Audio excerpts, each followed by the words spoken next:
안녕하세요. 한 주간 잘 되셨어요? 매주 온라인 트레이닝 피드백 영상을 업로드하고 있어요. 화면으로만 계속 보다 보니까 얼굴을 너무 안 보여드린 것 같아서 인사드리고 시작할게요.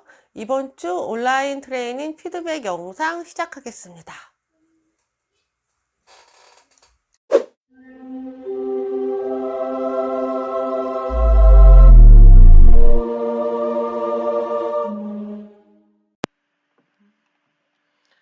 자, 먼저 흐뭇과자님 물건부터 시작을 할게요. 2019 타경 8404 천안에 있는 아파트예요. 감정가 2억 6,900만 원. 신건이네요. 84제곱짜리니까 32평형이고요. 신건으로 3월 달에 나왔다가 변경이 돼서 다시 재진행을 하고 있어요. 왜 변경이 됐는지 궁금해 하셨는데요. 변경되는 이유는 여러 가지예요. 채권자가 기일을 연기해달라고 신청을 할 수도 있고, 아니면 경매 절차상에서 어떤 하자가 있어서 시간이 더 필요한 경우도 있고요. 이 날짜를 보니까 아마도 코로나 때문에 다 법원 기일이 다 연기됐거든요. 그것 때문에 변경이 되고 재진행이 된 것으로 보입니다. 말소 기준 권리 먼저 찾아야죠. 근저당이 있고요. 근저당 밑에 질권이 있어요. 근저당 질권. 을 5와 을 5-4는 같은 거죠. 다시가 들어가는 건 앞에 있는 5에 속한다는 뜻이거든요. 그러니까 이 제땡땡이 한 땡땡한테 돈을 빌려줬고, 그리고 한 땡땡이 이 집주인한테 돈을 빌려준 거예요. 그래서 2억 2,500이라는 근저당은 각각이 아니라 하나다. 다시 4니까 하나다라고 보시면 돼요. 밑에 전세권도 있어요. 전세권 있고, 가압류 있고, 그리고 경매는 이 앞에 한 땡땡인 근저당이 넣었는데요. 여기 전세권이 행복자산관리대부업체. 그러니까 전세권자가 진짜로 전세를 사는 사람이 아니라 돈 빌려준 사람인 거예요. 이 돈 빌려준 사람들이 대부업체죠. 은행권이 아니라 사금융을 이용을 한 거죠. 이 사람들이 대출을 해주면서 전세권을 설정을 할 수 있습니다. 이거는 다른 전세권자가 들어오지 못하게 그냥 하는 그런 조치예요. 진짜로 살고 있는 사람은 아니고요. 실제는 집주인이 살고 있다라고 보는 거죠. 대부업체는 다른 전세입자가 전세로 들어오지 않게 하기 위해서 전세권을 설정을 해 놓은 겁니다. 그래서 근저당 밑으로 소멸이고요. 권리상으로 낙찰받고 우리가 경매로 입찰하고 낙찰받는 곳에는 아무 문제가 없는 권리상 깨끗한 물건입니다. 자, 질문 좀 볼게요. 임차인이 뭐뭐 대부이고 보증금이 500만으로 설정되어 있는데, 예, 말씀드렸어요. 회사의 사택이나 채권 분쟁 이런 거 아니고요. 돈 빌려준 대부업체에서 전세권을 설정해 놓은 겁니다. 아무 상관없어요. 자, 가본 적 없는 동네지만 지도 스카이뷰를 확인해 보니 구획 정리가 깔끔하게 되어 있고, 1호선 아산역과 KTX 천안 아산역과 가깝고, 인근에 시청과 체육관 등의 시설이 잘 갖추어져 있어서 실거주하기 좋아 보입니다. 최근 동일 평형 비슷한 층수의 매가는 3억대 초반이며 전세가도 2억 5천이라 적은 돈으로 진입이 가능합니다. 해당 매물은 남양이고 15층 중에 9층입니다. 단지 내 중고등학교와 길 건너 2개의 초등학교가 있어서 학생이 있는 가족들에게 적합할 것 같습니다.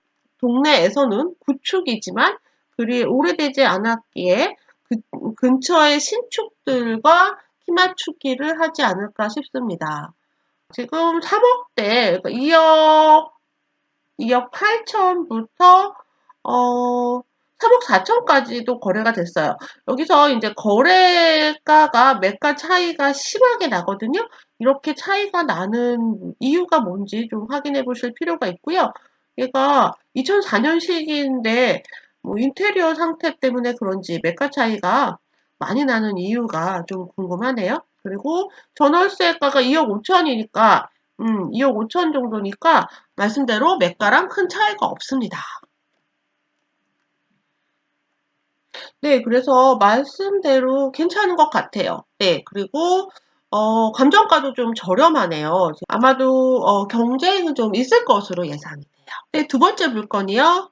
2019 타경 9289 광명에 있는 아파트예요. 1층이네요. 6억 1000에서 1회 유찰돼서 4억 2,700으로 진행하고 있어요. 32평형이고요. 단지가 깨끗한 단지 안에 있는 남향, 남동향 물건이죠. 자, 먼저 말소기준 권리 먼저 찾습니다. 근저당이 말소기준 권리고요. 밑으로 다 근저당, 가압류 해서 모두 소멸이에요. 가압류가 뭐 자잘하게 엄청 많네요. 결국 근저당으로 경매가 진행이 됐고요. 집주인이 살고 있는 물건이에요.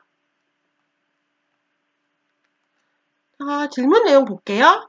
같은 평수가 최근에 매매는 6억 중반대, 전세는 4억 중반으로 실거래되었습니다. 최근에 매각가율은 99%이고 100% 넘는 매각가율로 낙찰받아도 매매가보다는 적을 것이므로 바로 수익을 볼 수도 있습니다.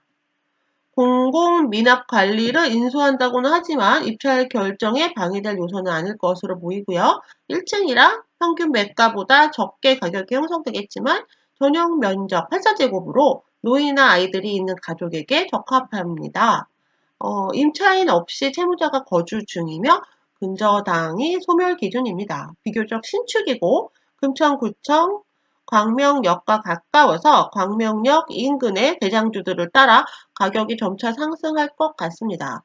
광명역 근처에 지식산업센터가 들어서 있고 인근에 가산 디지털 단지가 있어서 일자리 수요도 풍부합니다.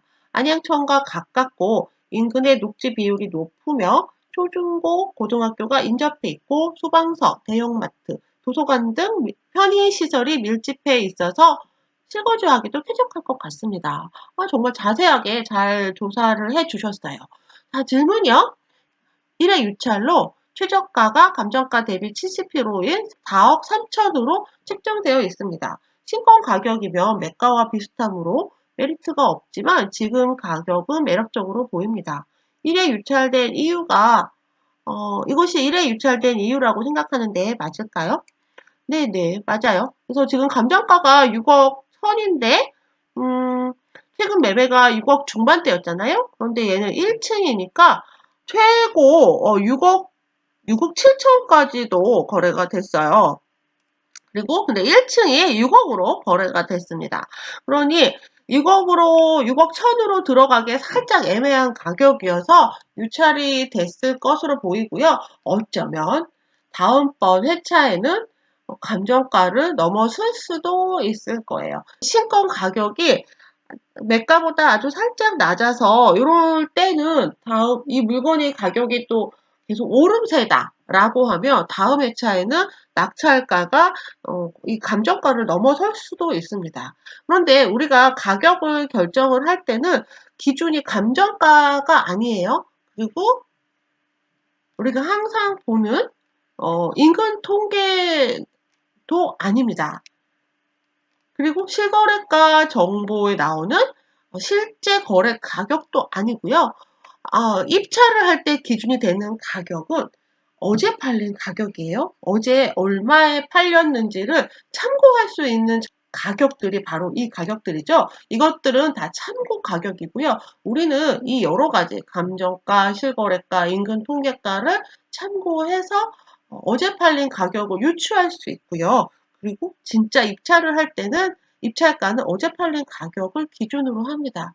그래서 가격이 계속 오름세일 때에는 조금 감정가보다 높게 입찰을 하실 수도 있고요. 가격이 계속 내림세일 때는 유찰이 계속 되는 거죠. 자, 이 물건은 1층이기 때문에 기준층보다 조금 가격이 낮게 형성이 된다는 것 잊지 마세요. 네, 다음 물건은 2018 타경 105133. 관악구 봉천동에 있는 현대아파트 11층이에요. 15층 중에 11층이니까 기준층이 로얄층이라고 보실 수 있고요.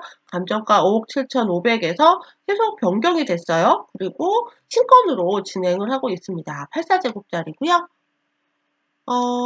말소기준 권리는 근저당이에요. 근저당 밑으로 근저당, 압류, 경매 해서 결국 다 소멸이고요.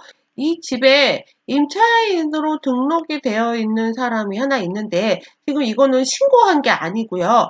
그냥 현황 조사한 거예요. 전입세대 연락을 했더니 윤땡땡이라는 사람이 전입되어 있어서 그 날짜를 전입한 날짜를 기재를 한 거죠. 그런데 이 사람은 채무자 겸 소유자의 배우자다라고 써 있어요.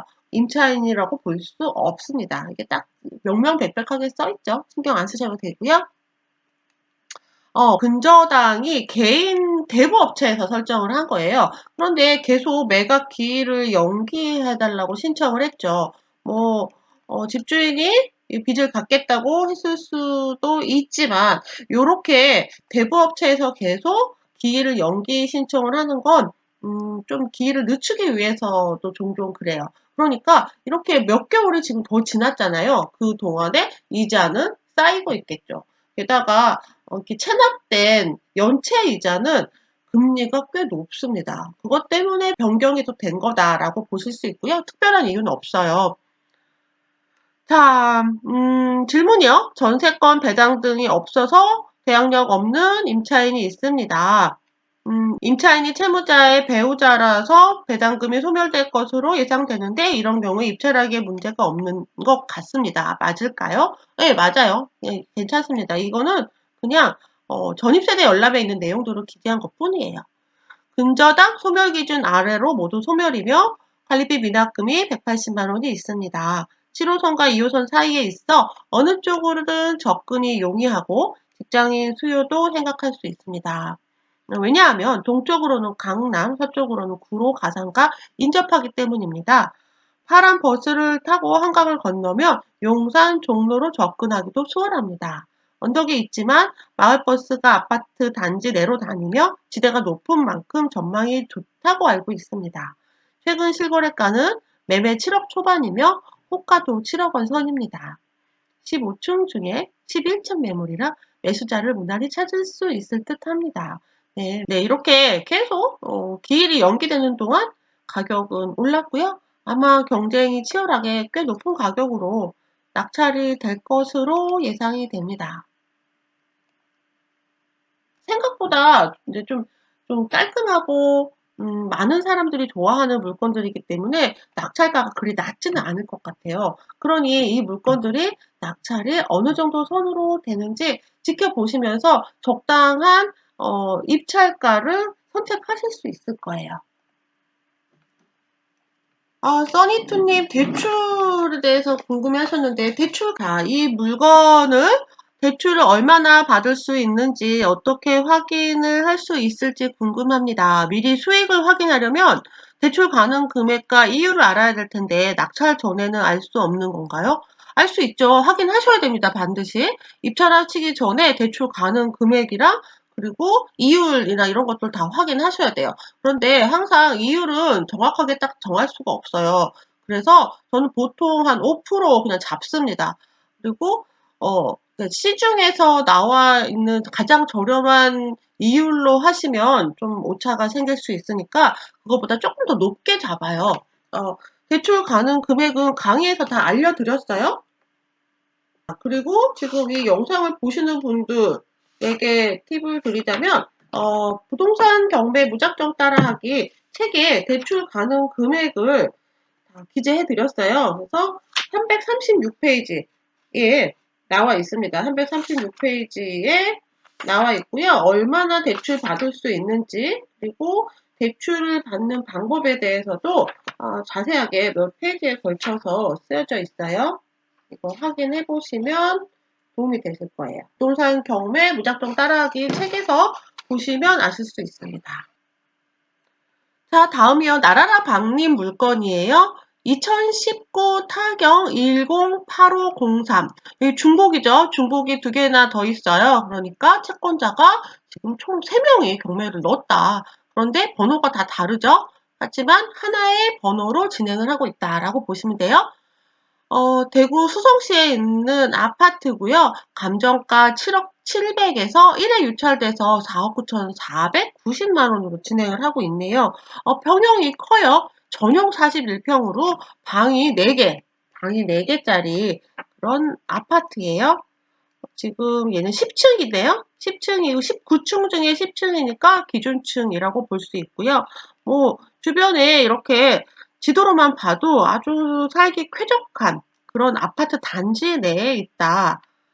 자, 말송이 좀 걸리는 근저당이고요. 근저당이 몇 개 더 있고 경매 넣은 사람 3명 있다 그랬죠? 깨끗한 물건이에요.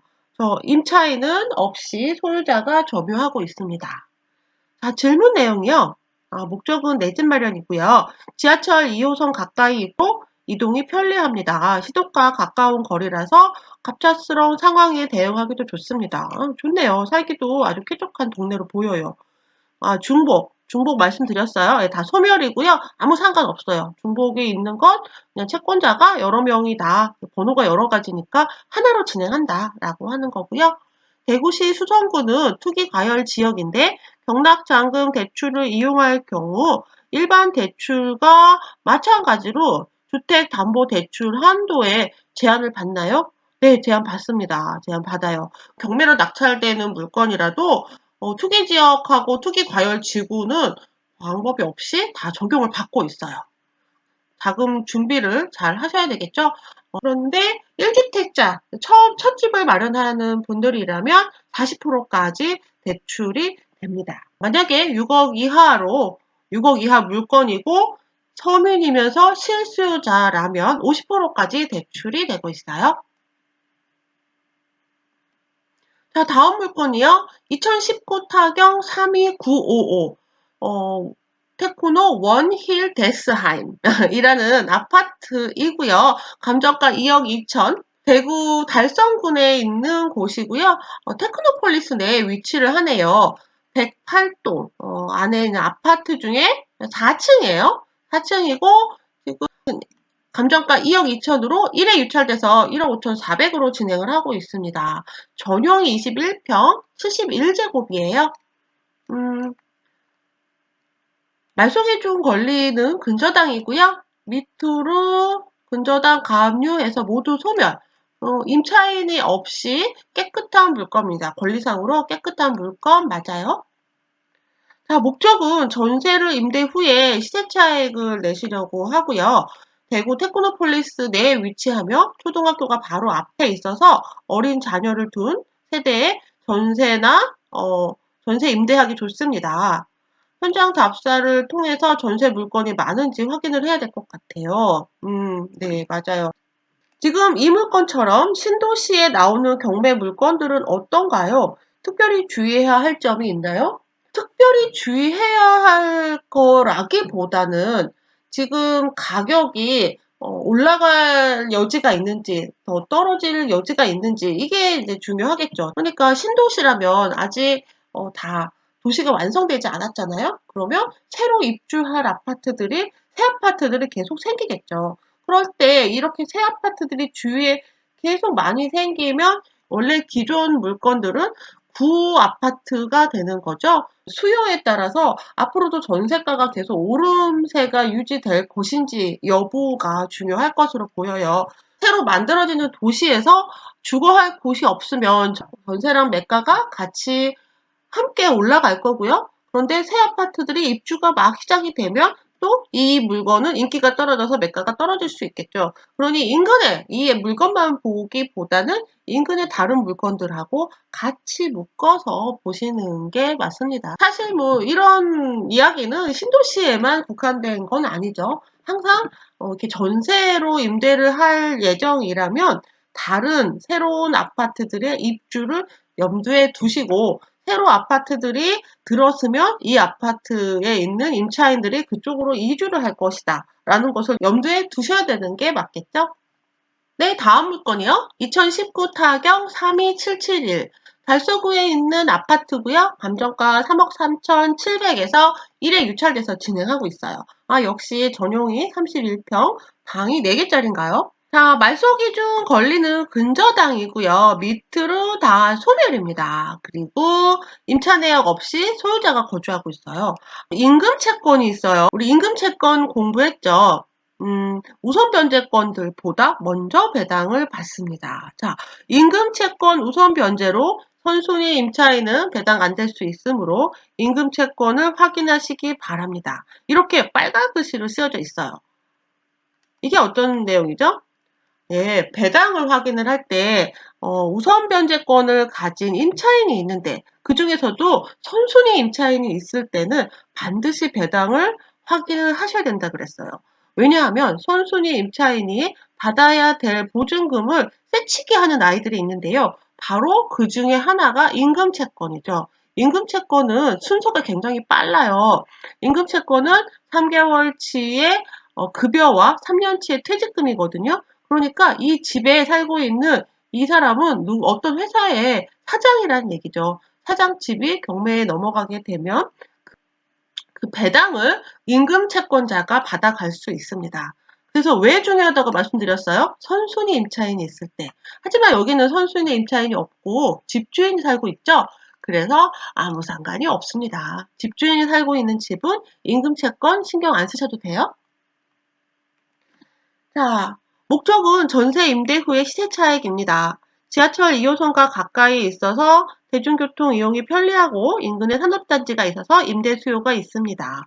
임금 채권이 있으나 임차인이 없을 것으로 판단했는데 맞나요? 네, 맞아요. 잘하셨어요. 그리고 현재까지 관리비 미납금이 430만 원이 있는데 책에서 보면 공용 부분만 낙찰자가 인수한다고 했는데 그러면 나머지 미납금은 그냥 소멸인가요? 낙찰을 받고 나서 가능한 최대한 여기 살고 있는 소유자한테 미납된 관리비를 다 납부하라고 하셔야 됩니다. 그런데 혹시라도 이 분들이 이 점유자가 미납 관리비를 납부를 못하고 이사를 가게 되면 미납 관리비 중에 일부 공용 부분만 낙찰자가 인수하셔야 되고요. 전용 부분에 대한 것들은 낙찰자가 인수할 필요가 없습니다. 관리소에서 전주인한테 요구를 하던 아니면 포기를 하던 하셔야 되겠죠. 우리랑은 상관이 없는 부분이에요. 일주일 동안 알찬 강의로 많이 배웠습니다. 너무 쉽게 알려주셔서 법원으로 막 뛰어가고 싶을 정도로 자신감이 넘쳤습니다. 강의 들을 때는 굉장히 쉬운 것 같은데 근데 막상 물건을 찾으면 어려워요. 맞아요. 이게 되게 공식은 되게 간단하잖아요. 그런데 이 공식을 적용을 하는 건 연습이 많이 필요합니다. 지금처럼 연습 계속 하시면 되세요. 지금 잘하고 계세요. 수고하셨어요. 다음 피드백은 다음 영상에서 계속 이어서 알려드릴게요.